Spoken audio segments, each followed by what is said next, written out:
ils se rassemblent pour réformer le système. Voici les indignés. Carminda McLaurin, Luc Lefebvre et Mathieu Perron.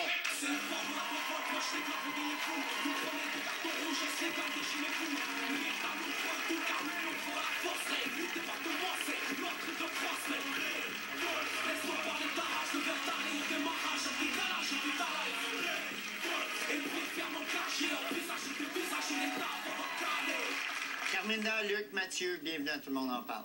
Merci. Carminda et Luc, vous faites partie du mouvement Occupons Montréal. Mathieu, toi, tu es avec Occupons Québec. Le 15 octobre dernier, le mouvement Occupy Wall Street a pris une dimension mondiale alors que des manifestations ont réuni des millions d'indignés dans 1000 villes à travers le monde. On va regarder une pub réalisée de façon indépendante pour soutenir ce mouvement. Manon. I want to see more serious political conversations starting to happen. I want corporations out of the government and I want people back in. I want peace rather than militarization. I want the top wealthiest Americans to be taxed higher and that money to go to education.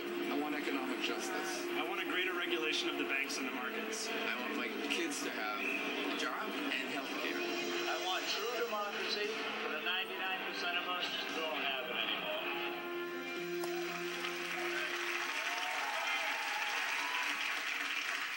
Les demandes des indignés sont très variées, mais tous sont réunis derrière un slogan « Nous sommes les 99 ». Qui sont les 99 %? Qu'est-ce que ça signifie, ce cri de ralliement-là? On est 99% à ne pas être représenté par les gouvernements.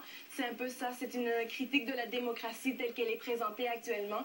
Une démocratie qui prétend justement donner le pouvoir au peuple à travers un vote, mais qui en fin de compte déresponsabilise. Au-delà du vote, on n'a pas vraiment de pouvoir. Donc c'est ça que le slogan 99% doit avancer. C'est un mouvement planétaire. Le ras-le-bol est global. Il touche autant l'économie que l'environnement. Pour certains, c'est la politique étrangère. Pour d'autres, c'est l'accès à l'éducation. Est-ce qu'il y a des revendications communes aux 99 %? Une des revendications communes et des premières qui rejoint aussi le mouvement Occupy Wall Street a amené ça de la manière suivante, ils disent « take money out of politics ». Donc, il faut sortir vraiment, faire une séparation entre les corporations et le gouvernement. Je pense que c'est vraiment une des revendications, ou du moins une des idées qui est derrière, à l'origine de ce mouvement-là. On a vu dans les années 60-70 la séparation entre l'Église et l'État. Oui. Nous, on arrive à une époque, je pense, où il faut faire justement la séparation des corporations et le gouvernement. Parce que si on ne la fait pas, ben, il y a des problèmes de corruption, des problèmes de collusion, et s'ensuit des inégalités. Hein? Puis, ouais, on n'est pas au courant au Québec de la corruption. Chaque indigné semble avoir sa raison de manifester. Qu'est-ce que vous revendiquez personnellement? Ben, écoutez, moi, je suis très indigné de la hausse des frais de scolarité qui, présentement, va s'abattre sur tous les Québécois et Québécoises qui ont l'intention d'aller à l'université dans les prochaines années. Moi, personnellement, ça remet un peu en question ma participation à l'université. Je vais avoir des problèmes financiers là, qui pointent déjà le bout du nez. De notre part, je suis indigné aussi beaucoup de la collusion, puis de l'arrogance auprès du peuple québécois, en fait, dont le gouvernement fait preuve. Carminda? Je me considère parmi les plus privilégiés finalement sur cette planète, avoir reçu une éducation, avoir un toit où dormir, avoir accès à la santé. Donc, et ça m'indigne de savoir que des gens qui sont exactement comme nous n'ont pas cette possibilité-là. Le système ne donne pas l'égalité comme on le prétend dans le libéralisme. Et les gens ne sont pas égaux sur cette planète et c'est ça qui m'indigne. Luc? Dans mon cas, moi, en fait, je viens d'un quartier qui est extrêmement pauvre, qui s'appelle Pointe-Saint-Charles, à Montréal. Et à travers mon éducation, de la manière que j'ai été éduqué, je constatais déjà à la base qu'il y avait une inégalité. Et au fur et à mesure que j'ai évolué dans ma carrière, j'ai fait du développement d'affaires, je suis entrepreneur, et j'ai commencé à constater qu'il y avait un certain manque de respect de la part de l'État et de certaines grosses corporations quand vient le temps, par exemple, de faire des appels d'offres. Il y avait des appels d'offres on disait déjà les dés sont pipés, donc on savait qu'il y avait une certaine collusion entre certaines entreprises et le gouvernement. Je vais commencer à avoir des entreprises qui avaient de la difficulté financière pour s'en sortir. Je commençais à me dire, là, la classe pauvre est en train de grossir. Et le problème, c'est lorsque la classe pauvre grossit et que la classe moyenne se désagrège, ben, ça amène la crise financière dans laquelle on est en ce moment, puis ça amène justement la situation où on est, où les gens sont plus capables de payer leurs sessions, où les gens ont de la difficulté à pouvoir arriver avec l'augmentation des frais d'électricité, ce genre de trucs-là. Donc je voyais la classe moyenne se désagréger, puis je me disais, il y a vraiment un problème, il faut vraiment qu'on règle ce truc-là. J'ai pas le goût que la classe moyenne devienne la classe pauvre, puis que les gens vivent ce que j'ai vécu moi quand j'ai grandi. Est-ce qu'il y a des indignés de droite? j'en ai vu des indignés de droite. J'ai un très bon ami à moi, justement, qui est extrêmement de droite, une droite économique. Puis, justement, lui, il est pour le libéralisme et le capitalisme. Et il constate que le capitalisme, dans sa version actuelle, ne marche plus. Puis, lui, aimerait ça le voir remarcher à nouveau. Puis, il voit aussi qu'il faut des changements. Ça prend quelque chose au système pour qu'on le redémarre ou qu'on fasse une nouvelle version. Mais il y a des capitalistes qui sont de droite aussi. Des indignés de droite qui s'indignent des indignés. Ouais. Ah, ça, on le sait. Ah, c'est bien. Ça a commencé à New York. Ouais. Non? Non. Le mouvement d'Occupons Ensemble prend ses racines de quelque chose qui s'est passé récemment. Vous êtes au courant du printemps arabe, j'imagine, des indignés en Espagne et en Grèce, l'occupation en Égypte de la place Tahrir. Ben écoute, ça part tout de là. De la reprise des places publiques. Puis nous, ce qu'on veut, c'est que les priorités des gens qui nous représentent dans nos parlements, dans nos institutions politiques, redeviennent l'intérêt de la collectivité.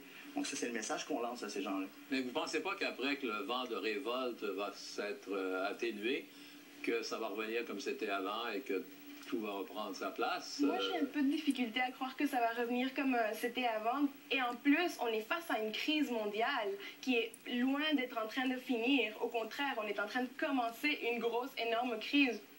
Mathieu, le 1er novembre, un animateur de la station Radio X, Dominique Moret, a traité les indignés de Québec de parasites. Êtes-vous des parasites? Non, du tout, on n'est pas des parasites. Puis le genre d'argument sur lequel se base cet animateur de radio-là, il a dit notamment, par exemple, qu'on volait la nourriture qui a été destinée aux subpopulaires. Or, ce qui se passe à Occupons Québec maintenant, c'est que les gens qui amènent de la nourriture, qui contribuent au mouvement, croient fermement à ce qu'on fait. Comme les sondages l'ont démontré dernièrement, 70% des Québécois sont soit totalement d'accord, soit plutôt d'accord avec ce qu'on fait. C'est beaucoup. Exactement, exactement. Ouais. Les gens apportent de la nourriture? Eh oui, régulièrement, là, je veux dire... la nourriture qu'on mange est excellente. De tous les horizons, on a mangé de la tourtière du lac Saint-Jean, on a mangé des soupes qui viennent d'Amérique du Sud. Vers la Beaume, tu allé porter du poulet cette semaine, je pense. Mais aussi dire que il y a beaucoup de personnes qui sont à la rue. J'imagine que c'est un sujet que vous voudriez toucher éventuellement, oui, et qui se retrouvent là. Ils ne savent pas nécessairement pourquoi ils sont là, mais c'est un rassemblement de gens qui... En fait, c'est parce que souvent, ce qui arrive, c'est que le soir, la nuit, il y a l'accueil Bono, ces endroits-là, Missional Brewery, qui sont ouverts. Le truc, c'est qu'eux autres ferment le matin. Fait que là, à ce moment-là, ben, les itinérants doivent s'en aller à quelque part. Puis ça donne que nous, on est une super place parce qu'on offre environ 1000-1500 repas par jour. Il y a du monde qui sont toujours là. Les gens sont super ouverts. On parle à n'importe qui. On les ignore pas. Donc déjà. Pour eux, c'est déjà, on leur parle. Donc pour eux, c'est une super place à aller pendant la journée. Puis le soir, ben, souvent, ils vont retourner et se coucher là. Et... Luc, vous êtes cofondateur de Québec Leaks. Oui. Et entrepreneur web techno. Qu'est-ce qui se passe avec Québec Leaks? On s'attendait à des gros scoops. Ça va très bien. Ça va très bien. Québec Leaks, on fonctionne toujours. On a publié récemment, justement, le dossier médical de Pascal Lacoste. Ouais. Le soldat qui a fait de la grève de la faim. Pour ceux qui ne savent pas, quand on regarde le dossier médical, il a vraiment été empoisonné avec l'uranium. Il a vraiment subi l'uranium appauvri. On a aussi mis en ligne des liens vers Noir Canada, le livre sur l'industrie minière. Donc, Québec Leaks, en réalité, on est rendu à 7 mois. Moi, le domaine de la publication de documents sensibles, c'est un travail de longue haleine. Le meilleur exemple, je pense, c'est Jacques Duchesneau. Dans son rapport, quand il a publié son rapport, il disait on s'est rendu compte qu'avoir des documents, c'est pratiquement impossible. Fait qu'on a décidé d'aller avec le verbal, de faire des entrevues, parce qu'avoir des documents, c'est vraiment compliqué. Fait qu'on est dans la même game. C'est vraiment pas une industrie facile. Puis c'est une industrie de longue haleine. Le jour où les gens vont être vraiment confiants, puis ils vont se sentir en sécurité, ils vont... Et rassurez-nous, là, vous n'avez pas le même passé trouble que le fondateur de Wikileaks. Non, j'ai une copine stable, j'ai pas tendance à aller vers les belles suédoises.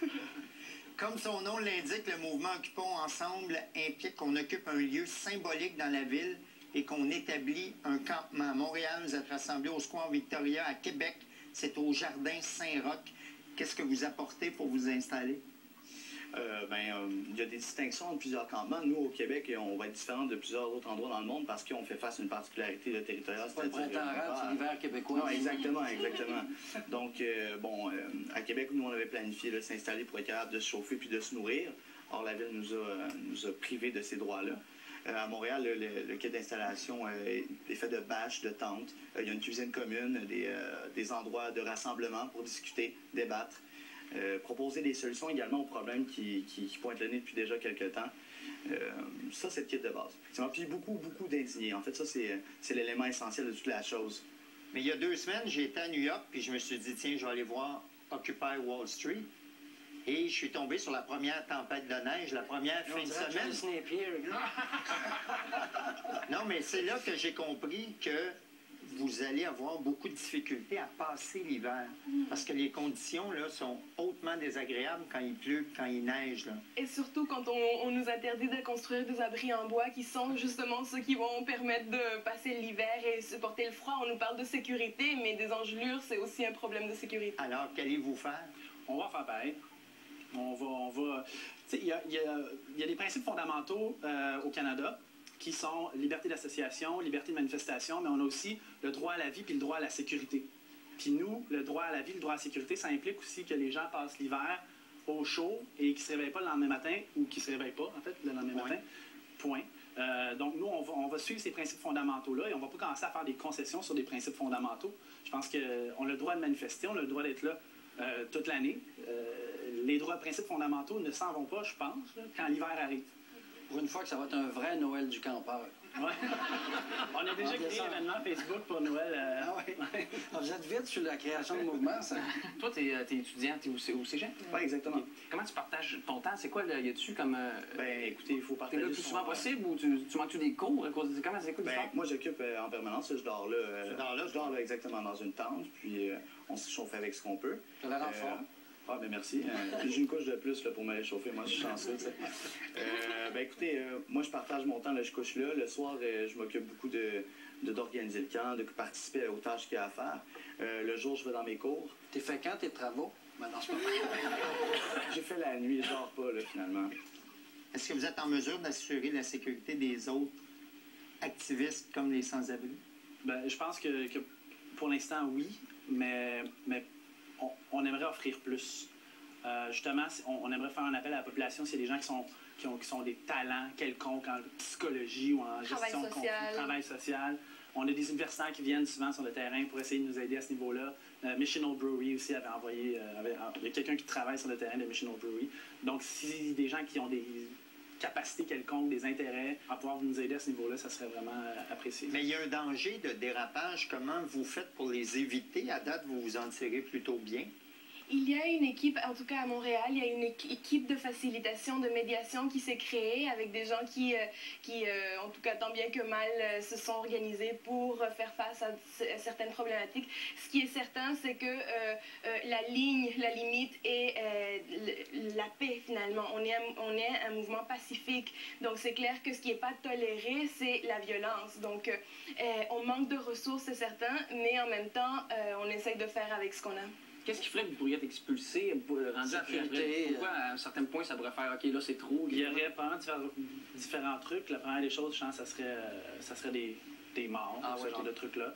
Ou probablement, ça serait une décision politique. Nous, on s'attend à ce que ça soit plus une décision politique. Parce que vous l'appréhendez, vous l'attendez. Exactement. Vous vivez sur du temps emprunté. Ouais. Concrètement aussi, bon, je pense qu'ici à Montréal, on est parmi les occupations les plus chanceuses au monde parce qu'il y a des occupations à Paris. Si vous voyez les images, les policiers sont en train de taper sur les occupants. Évidemment, si vous allez dans le monde arabe, n'en parlons même pas, ils tirent dessus. En fait, c'est vraiment un mouvement mondial, mais aussi ce que j'aurais envie de dire, c'est que l'occupation n'est qu'un symbole fort auquel on tient parce qu'il faut absolument qu'on soit entendu. Non, ça prend du courage, je vous félicite. C'est très... Il y a une tente de libre, là, si ça vous tente de... Non, je vais y aller en véhicule motorisé. D'ailleurs, on devrait demander à tous ceux qui vont en Floride. Tous ceux qui vont en VR en Floride devraient aller se stationner là, puis ils pourraient... On vous accepterait quand même. C'est une bonne idée s'il y a des véhicules récréatifs qui font rien. Ça va permettre aux gens d'aller se réchauffer. Absolument. Merci infiniment de nous avoir expliqué ça. Est-ce que vous restez avec nous? Après la pause, je vous cite, « Vivre la vie d'un athlète professionnel et être gay, c'est incroyablement